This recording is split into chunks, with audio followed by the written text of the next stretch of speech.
आता वाजले संध्याकाळचे 4 आणि मी आज आले आहे शेतामध्ये फिरायला। पाऊस झाल्यामुळे शेताकडे सगळीकडे अशी हिरवळ आहे आणि सगळीकडे हिरवळ असल्यामुळे मनाला अगदी प्रसन्न वाटते। आणि फिरत फिरत आज मी आले आहे विहिरीजवळ आमच्या। या विहिरीजवळ आलं ना, मला आवर्जून या विहिरीत सोडलेल्या कासवाची आठवण येते। हे कासव आम्ही विहिरीत उन्हाळ्यामध्ये सोडलं होतं, ते आम्हाला शेतामध्ये सापडलं होतं।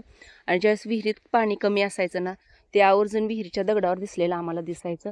पण आता विहीर पूर्ण भरल्यामुळे ते कासव मला कुठंच दिसत नाही। आणि ही पहा किती छान चिमण्याची घरटी बनवली चिमण्यांनी, अगदी पाण्यात अशी कशी डोकावतात बघा। आणि काही घरटी पूर्ण झालेत, काही घरटी अर्धी आहेत।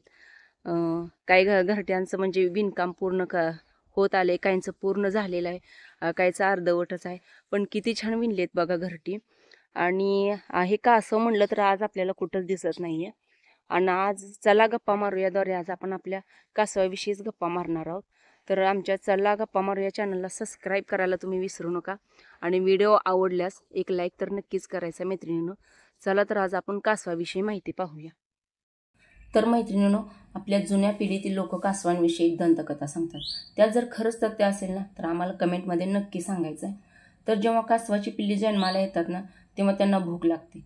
आणि भूक लागल्यावर नंतर ही पिल्लं आईच्या डोळ्यात बघतात आणि आईच्या डोळ्यात बघितल्यावर त्यांचं पोट भरतं असं जुने जाणकार सांगतात। तर असो, खरं पाहिलं तर कासव हा उभयचर प्राणी आहे। तो कमीत कमी 150 वर्ष तरी सहज जगतो। आणि मुख्य म्हणजे त्याची पाठ एवढी टणक असते ना, की ते 1 ते 1.5 टन वजन सहज पेलू शकते। आणि तो काहीही न खाता 7 दिवस जगतो। मात्र त्याला रोज पाण्याची आवश्यकता असते बरं का। तसेच ते पाण्यातील शेवाळ खाऊन पण जगते। तर मैत्रिणींनो, ही कासवाविषयीची माहिती तुम्हाला आवडली असल्यास एक लाईक करा आणि चॅनलला सबस्क्राईब करायला विसरू नका बरं का।